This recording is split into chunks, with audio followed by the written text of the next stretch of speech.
Okay, your name and title is your preferred. Yes, Secretary of Labor Hilda Solis. Secretary Solis, we are seeing the 14th consecutive month, I understand, of private sector job creation. Could you talk to me about that as the unemployment numbers are rising?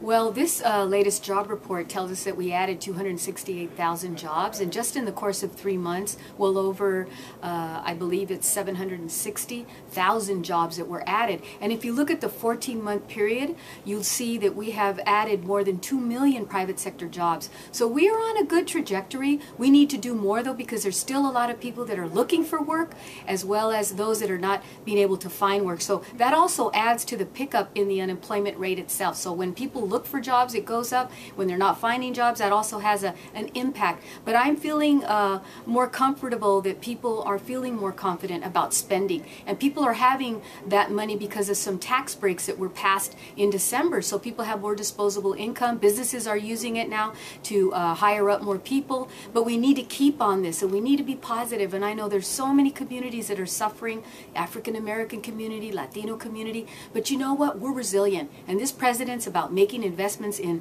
programs like Job Corps, Youth Build, ex-offender programs, and making sure that there's more access to Pell Grants. And yet there are other people in this town that want to see those programs cut. This is not the time to cut back on those vulnerable populations. We need to stand up with the president and say no. Now we need to have a fair and balanced approach. We need to allow for big corporations to also pay their fair share.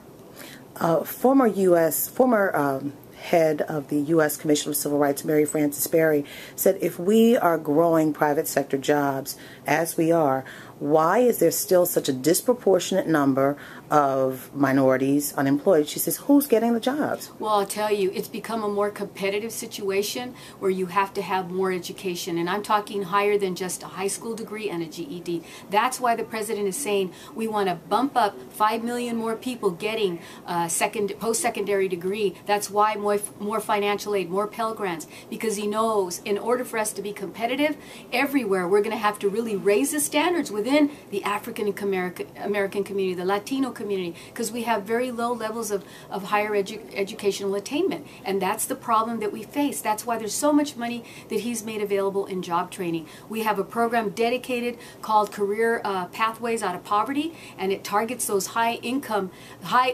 unemployment areas that have very low income. We need to train people for renewable energy, for IT, for healthcare, for new industries, so we can make those products here. And you also talked about the teen problem, the teen unemployment problem. Yes, it's very high. And I look at the numbers between African Americans 16 to 19 years of age, it's about 44%.